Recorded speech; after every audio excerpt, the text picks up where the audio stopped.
party people, welcome back to my channel, and my battery's about to die.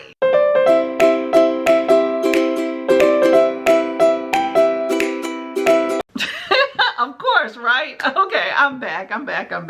Okay, so I was going to talk to you about the graphic novels I've been reading. I'm gearing up for readathons in May, so I figured I would just read a few little smaller things, and I've definitely had a good time. I have 8 graphic novels featuring black characters, and I have a little tack on for that as well. So here we go. So the first one is Shuri by Nnnedi Okorafor. Now you know that I like her reading. So Shuri is the sister of T'Challa, the Black Panther. She makes all those cool gadgets that he uses and all the weapons. And T'Challa in this one has not returned from some sort of mission that he's been going on, and he is presumed missing. So Shuri taps into the power of her ancestors to look for him. And meanwhile, she fights like these huge space bugs and has to contemplate stepping into the role of the Black Panther herself to help unite all of these African nations. Now, this incorporates other Marvel characters like Storm and Iron Man, which I did not know that Storm and T'Challa had a little something going on, so I learned something new. But I like that Shuri is strong-willed and challenges what others expect of her. I think she's smart and she is an inspiration in her own right. And I also really like that she has cool inventions like the folding car. Now that would definitely be a space saver, but really good book. I enjoyed this one. And then you have Abbott. Now Abbott is a 2-book series that I read here. And Abbott basically is set in the 1970s Detroit, where the city is changing into a more inclusive environment of black people to give them more rights, but you also have more crime and a possible election of the first black mayor. Now you have black female journalist Elena Abbott, who pursues the truth of crimes against black people, which her bosses don't really want her to publish because it agitates certain individuals. Meanwhile, she realizes that there is some sort of deadly paranormal occult forces that are roaming the city, and she is the only one that is available to stop it. Now, I thought this was an excellent, really good story with a strong queer representation. You have a lot of diverse characters, and it speaks true history that is very relevant today. Like, you have this black guy that is found cut in half, and the cops want to label it as a suicide. You know, we're gonna let that one go, right? Anyway, it's a tough, strong female lead that stands her ground despite all the racism and the sexism that is very prevalent at the time. But I did think that she smoked a lot. Like, I really felt that I was like needing to cough while I was reading the entire series. But I really did enjoy these 2 books. Next you have, ooh, really fun. Next you have Killadelphia.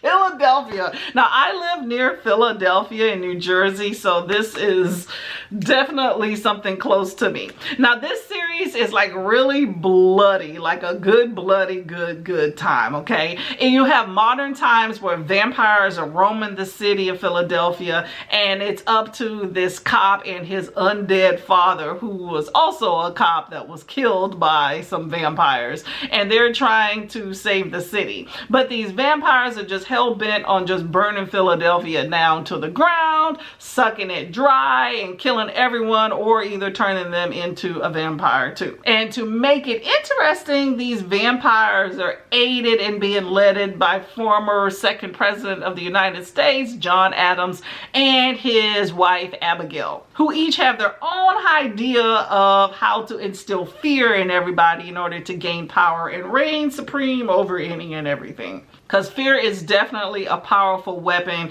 in the past and also in the present. But I definitely think it is a very unique vampire story with lots and lots of history, racism, sexism, and politics. I mean, real world American problems that don't really have a simple solution and never really had. And doesn't seem like they're going to be fixed anytime soon. But I do think that it's a great representation for Philadelphia, all the good and the bad, because, you know, Philly has its challenges. There's a lot of drugs, there's violence and corruption. And, you know, I did recognize a lot of the areas that they talked about, like Kensington is an area of Philadelphia with like a really strong drug problem. I thought that it was raw and that it was bloody and very, very gruesome. And I love that this series is not afraid to kill off unexpected key characters that you would not expect to die. I also really love the backstories of the characters. Even though I hated their actions, I did still feel sorry for many of the characters in the books. I have volume 1 and 2, but there's actually 4 volumes out up till chapter 4. So I think there's like 6 volumes or 6 chapters in each volumes. Now on April 26th, chapter 30 comes out. So I'm assuming that's going to be included in a volume 5 at some point. I wish my library had more of these volumes besides 1 and 2, but I'm gonna keep a lookout for them. But overall, I love this series, not just because it was set in Philadelphia, but it was just very unique and just a really good, like I said, bloody good time. Oh, okay, I gotta go, y'all. My food's ready, okay? I'll be back. So I need to be healthy, so I'm making a salad here. Got a little spring mix here. I like a big salad. And this is a spicy pork loin that my husband made. So I'm just cutting in a few pieces and I'm going to put them on top of the salad over here. Gonna put some more here.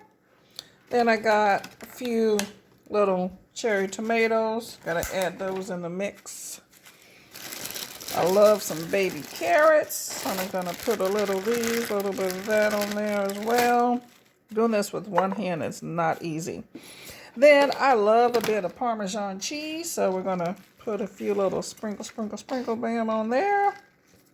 And this is a really good dressing. I really like. Got this from a coworker. Not a huge fan of dressing, so just gonna drizzle just a little bit on there and call it a day. This is where most of your calorie counts come from in salads and your dressing there. And that's it. A nice, yummy salad. I'm back. Okay, and oh, here's another one that I actually really love. Yeah, I really enjoyed a lot of these graphics I've read lately. I really have. Now, these are books that are near and dear to my heart. So you have Frizzy, which is like a children's grade book, and then you also have Hot Comb, which is, I think this is more adult.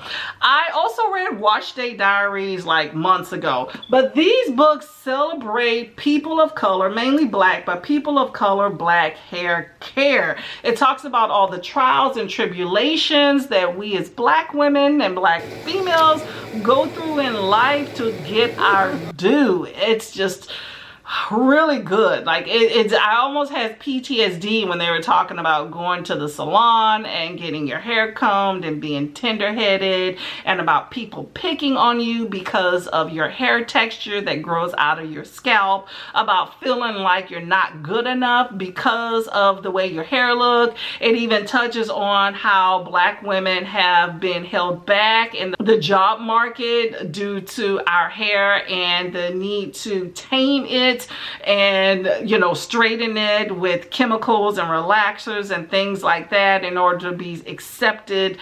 Just amazing representation. I really do wish that when I was younger I had a book like this, and I would not have felt so bad about who I was, and wish that my hair was long and potentially blonde, and feeling that I needed to put a chemical relaxer in my head in order for people to think that I was pretty. Just amazing representation. I think representation matters. It really does. And I am happy with the whole natural hair movement that it has made wearing the hair that you have that grows out of your scalp acceptable, because growing up, to me, that was not the norm. So oh my gosh, y'all. I don't want to return these books to the library. Just so good, especially this one. This one, by the way, is multiple stories of just women going through their average everyday lives, you know, incorporating hair care and what it means to them in there. So just Good books, good books, good books. Oh my God, good books. Okay, so this book, now I did not read this book, okay, I'm gonna be honest. This is Colin Kaepernick, Game Changer, and this is a graphic novel. It's graphic novel. Yes, graphic novel. I don't know why I second guessed that. This is a graphic novel of just his life, of him basically setting the mold of being this great player and living his own truth. Now, I will say that this is a book about him growing up, and is before the whole Black Lives Matter movement, in which he lost his career due to standing up for injustice. I really wish that this book would have encompassed that, because I probably would have wanted to read it, but I'm really not into sports. I just saw this at the library and I really wanted to just show for anybody that may be interested in reading about Colin Kaepernick and into sports. There you go. Now, that is all the books featuring Black characters that I read recently. However, I want to mention this book because this book is really good. Now, this is Tyler Cross. Now, this is a fun novel. This is basically about Tyler Cross in 1950s who works for a criminal organization and steals like 17 kilos of cocaine, and now he is trying to get away with it. Now, this book is brutal as well. Just a lot of killing. There is drugs, of course. There is a lot of domestic violence. Like, this girl gets in here, she gets smacked down several times. I'm just feel for this chick, and she gets peed on. I'm gonna just be honest. Anyway, this book is just a riot. It's a trip, and I thoroughly enjoyed it. I do believe that there is a sequel to it. Of course, my library does not have it. Oh, I'm okay with that. But good book if you want to check it out.